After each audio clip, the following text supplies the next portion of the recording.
Hey guys, this is our first Sunday that we're going to be dedicating our time down here to prayer instead of a lesson or discussion groups. And so this is going to be new for us and it's going to be new for students, obviously. And so I wanted to make sure that we're all on the same page about how that's going to function and what we can do to make this time as effective as possible. And so I'll try to make this video quick for you guys. We're going to come down. As usual, on Sunday morning, we'll have food and a game as usual. That game is going to end around 11:20. And at 11:20, we're going to shift into announcements, and then we'll shift into that time of prayer. Chairs are already set up down here. They're set up spaced apart. Obviously, that's intentional. So if you could, while students are eating and we're playing the game, try to prevent students from messing that up, moving chairs all over the place, huddling chairs together. Try to get them to leave the chairs where they're at. And then as we're sitting down, same thing. Try to prevent students from huddling together. We do not want students in groups of 4 or 5 for this. This is going to be a time of personal prayer just between them and God, so there's no need for them to be right next to their friend. They're not praying together as a group, and so try to prevent that from happening. And as we transition into announcements and students are sitting down, I want leaders to sit with students, amongst the students in these chairs that we already have set up. So please don't sit in the kitchen. Please don't sit at the bar. I really want you guys spread out amongst the students for this Sunday in particular. We want you guys close enough to monitor students and just make sure there's not large disruptions.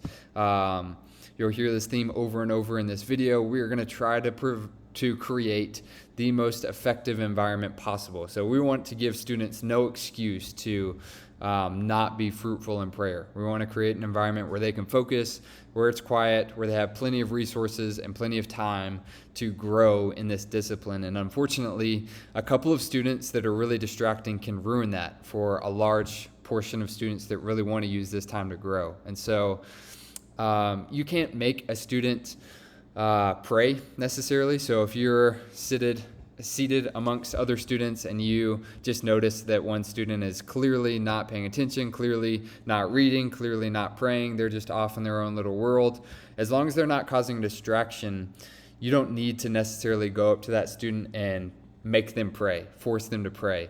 I think that's beyond what we can do, and I don't think that's very effective. But how I would like for you to kind of go about this is I would like for leaders to take this time to pray as well. So you're going to be sitting among students, as am I, and this is a great opportunity for us to pray for 30 minutes. These are topics that we can absolutely pray through as well and grow in, and so take this time hopefully as a space for you to grow and commune with the Lord as well.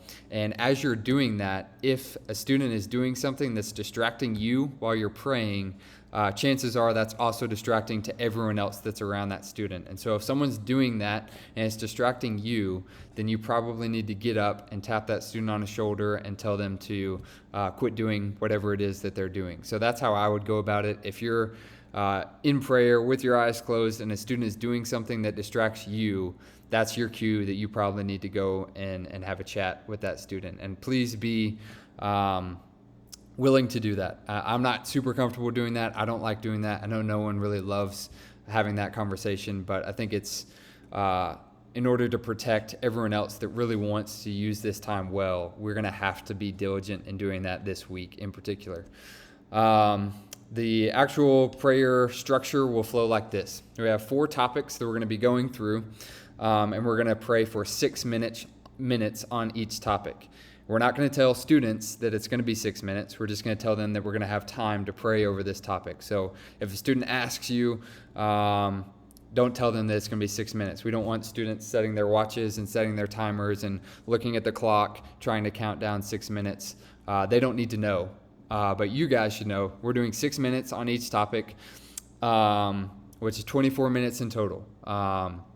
So a leader will go up and introduce one topic in a slide. They'll kind of explain what this is about, and then they'll open the group in prayer. They'll go sit down.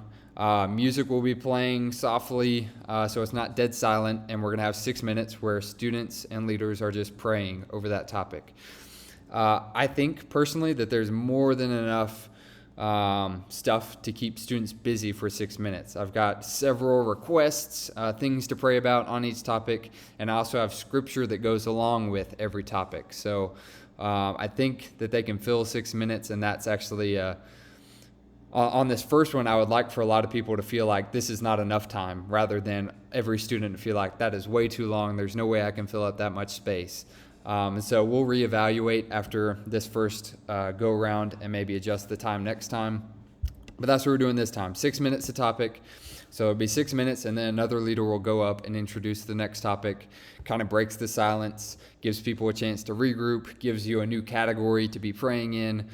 And so that's how Sunday morning will function. Let me know if you guys have questions. But I'm looking forward to this time. I hope, again, as leaders, that we can be helpful in providing just the best possible environment for our students to learn and grow. We want to protect them from any distraction that they could have, any reason that they could have to not be focused and praying. We want to cover that up for them. That's what we do as a leadership team. So thank you guys. Looking forward to Sunday. I'll see you then.